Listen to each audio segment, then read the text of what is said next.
Is Mike. One day, he decided to mix bacon and jam together and sell it. Bacon jam is the ultimate condiment. I got to sit down with Mike and ask him how he was able to make his vision a reality. Who would want this product? And we're gonna go to them. We sold out in like the first 3 hours. We're just like, this could be a business. His experience selling out of bacon jam on QVC. But I was terrified. I mean, I was just like sweating bullets. I think that first show we had the highest sales per minute. I think we were selling like $8,000 per minute. And everyone was just like going crazy. I'm like, what happened? What happened? The challenges of producing for big box retailers like Walmart. Which was nuts. And how he's taking those learnings into the future. I think you'll enjoy this conversation with Mike. How does one think of combining bacon and jam together? I had a catering customer that canceled a large order on me. This presented me with a lot of bacon that I already cooked, and I was pretty upset about it. So I was complaining, as chefs are wont to do. And a fellow who's now the co-founder of TBJ Gourmet said, you should turn that into bacon jam. And I said, well, what the heck is that? Bruce went into how he was making bacon jam for his Eagles tailgate,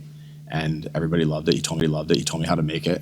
And sure enough, my customers loved it just as much as everybody else because it's spreadable bacon. We, took bacon, caramelized onions, brown sugar, cooked it down, and started spreading it on burgers, sandwiches, and pretty much everywhere you would want to put bacon and more. Do you use it on like a daily basis? Like what's the deal here? Like, is it a specialty occasion? No, I mean, bacon jam is the ultimate condiment. So if you're having a sandwich of any sort, not just burgers, a turkey club, instead of putting mayo and bacon on it, you can put bacon jam.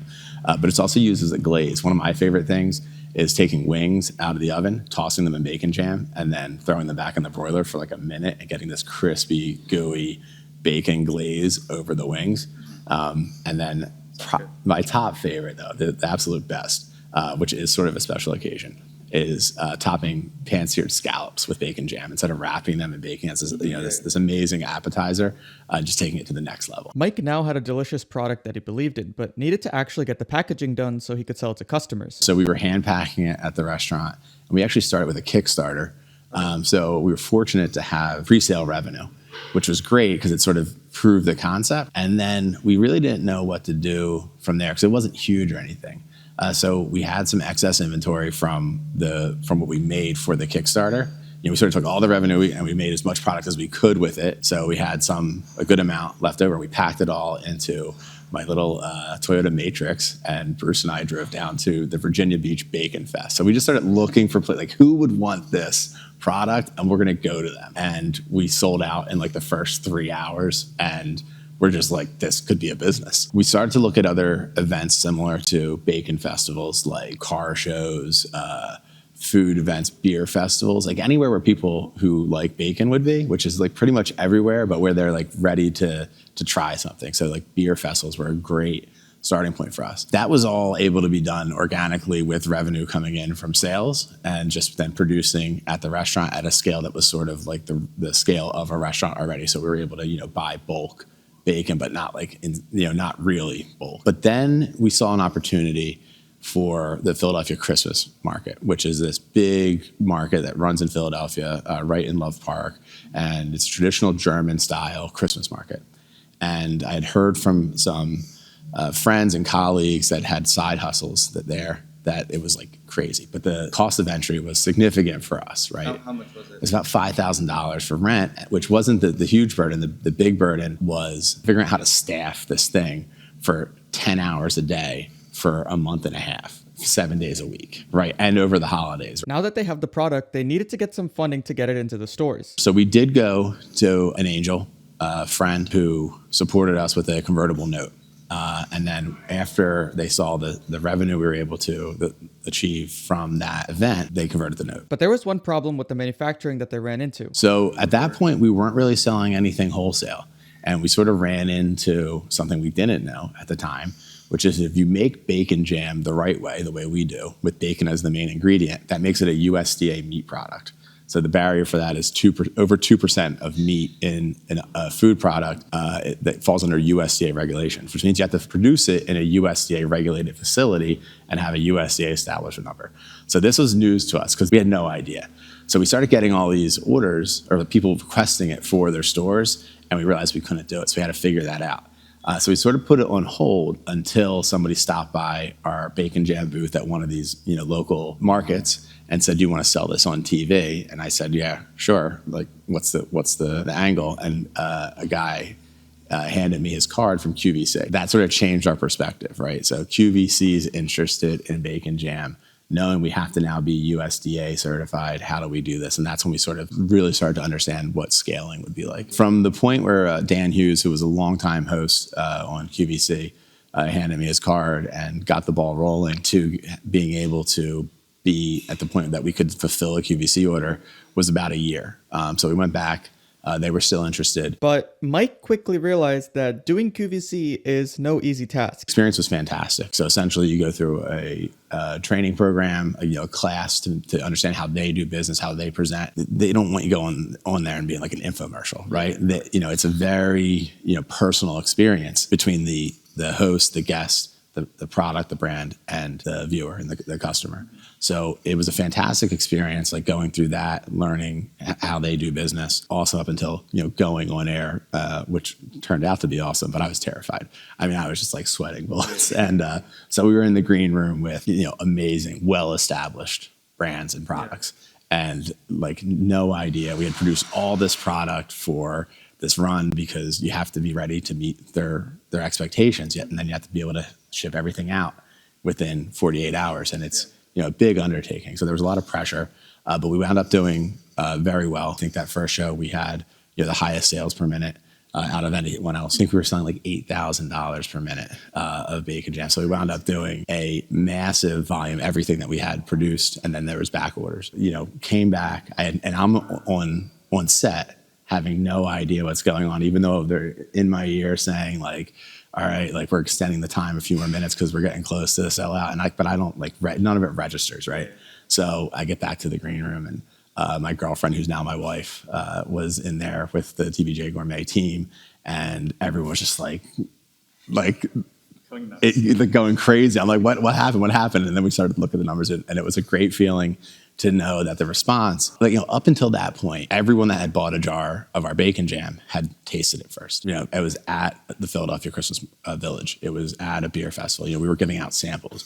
So this is the first time that people who had never heard of bacon jam, never tasted it, bought it, and they bought a boatload of it. And it, just showed us that people were ready for it. Bacon jam is very unique. Is it a novelty gift item? With QVC, we found out that it wasn't. It was something that people wanted to use, not just buy. But then the question is, where do we go? Are we a gourmet food company? Are we a novelty bacon brand? Where are we going to go? So what we decided to do was to really lean into the TBJ Gourmet brand and launch some line extensions that weren't bacon-centric. We got into the tomato jam primarily because we recognized something about bacon jam that was part of the inception, but we didn't recognize it, right? That it was upcycled. We took this excess bacon that had been cooked for a catering event and that canceled, and turned it into a product as opposed to having it go to waste.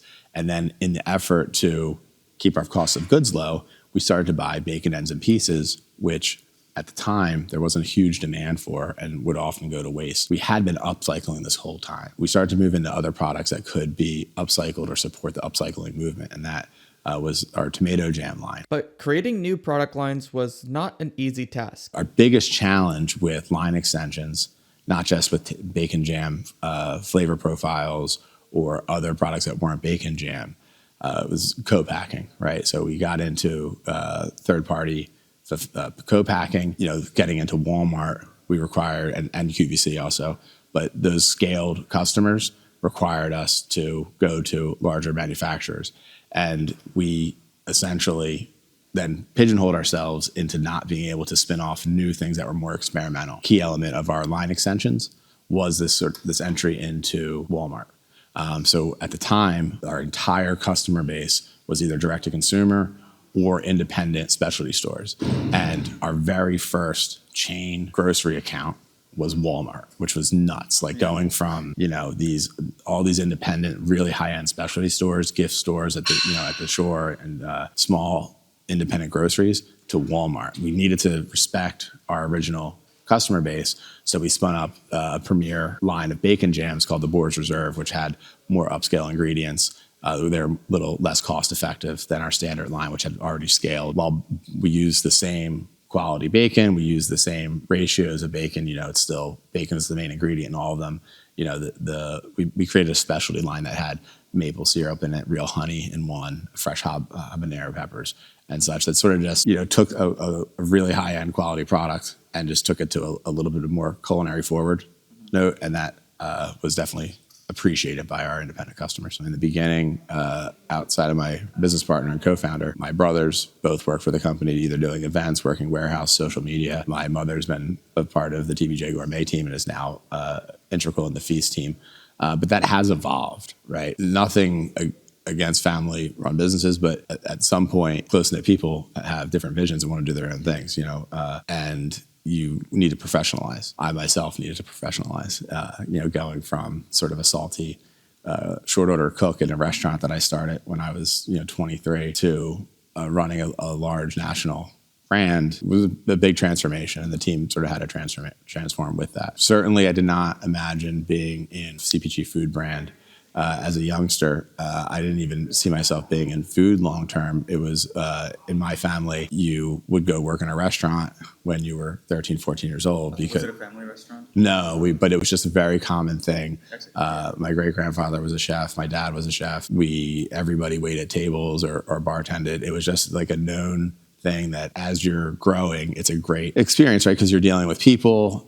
If you're waiting tables or bartending, you get cash on the day, and it's always a fallback, right? Like if you're in between jobs or professions, you can always go grab a shift, right? So I had sort of come up in that, and I graduated college, and after having worked in restaurants all the latter part of high school and full-time all through college, came out of college with I had a degree in international relations and a degree in linguistics, applied for some jobs, but fell into the restaurant business because there was an opportunity, and I figured I was young, I could do this. I found myself doing that. I opened my second restaurant and sort of was at a personal growth standstill because I really wasn't good enough at it as far as being disciplined in a way that you would need to grow into a multi-unit operation. You have to be willing to fail. So there's the risk taking, but also a grit. If you read Grit by Angela Duckworth, you'll find that it can be fostered, it can be learned, but it's, as with most things, it's easier to learn when you're young. Both my parents were very supportive in my desire to take risks. My father was very opposed to college. He said, if I didn't know what I wanted to do, I didn't have a clear career path, and he said that you're just going to waste money. Why don't you take that money and start a business? He was like, you're going to learn more doing if you don't have a clear path, right? And that you're going to spend the money on through university. And I think that was probably borne out to be true. I could have, done something with the money I spent on college, started a business. And even if it failed, probably would have spent half as much money as I did on university. There's some things where a founder, the innate qualities in a founder are not ideal for a business that's moved past a growth stage. So this risk taking, the ability to sort of take an idea and turn it into, manifest it into a real thing is not the same as what it is required to run a mature company. Discipline and sort of following the systems and what works.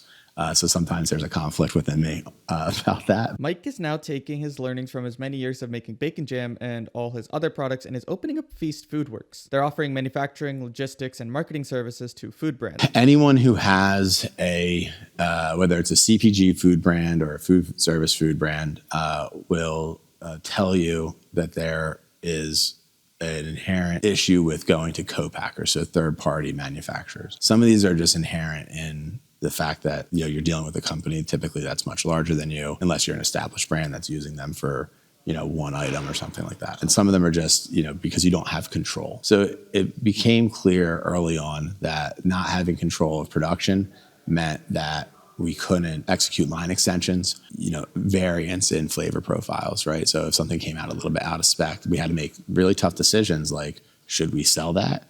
Or should we tell the co-packer we're not paying for it? We're not in a position to tell our customers we don't have product because, we're a small company, and if you're out of stock at Walmart, it's not acceptable, right? Managing the co-packer relationship, being throttled with growth because of not having the means of production. Especially something niche like bacon jam, there's not a ton of folks out there who will pack it because it is a USDA product and it goes into a glass jar. So there's not a lot of packers that have this. So we started to price it out and we're like, okay, so we can build this facility, but we're gonna, we'll have excess line time. So then we start to think about, do we want to be a co-packer? And the answer is, yeah, if we can do it right. So Feast has a thesis of having anchor brand partners like TBJ Gourmet, where Feast runs the manufacturing, the 3PL fulfillment, and the marketing, and then also just straight co-packing, which would be your traditional, we take a recipe from a brand, we make it here in our facility, and then send it out to the brand. Brutal lesson in the CPG world is slotting fee, and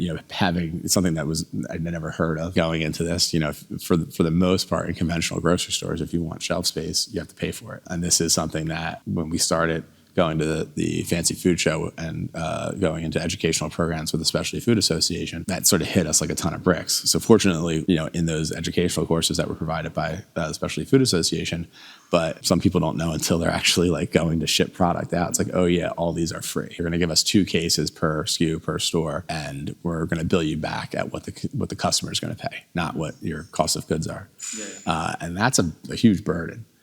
For small companies. Our philosophy in marketing, it's about relationships and just doing what's right and making sure people know what you're doing. All right, that's it for the episode. I'm just getting started interviewing people working in unique businesses across a wide variety of industries. If you want to support, all that I ask is that you subscribe.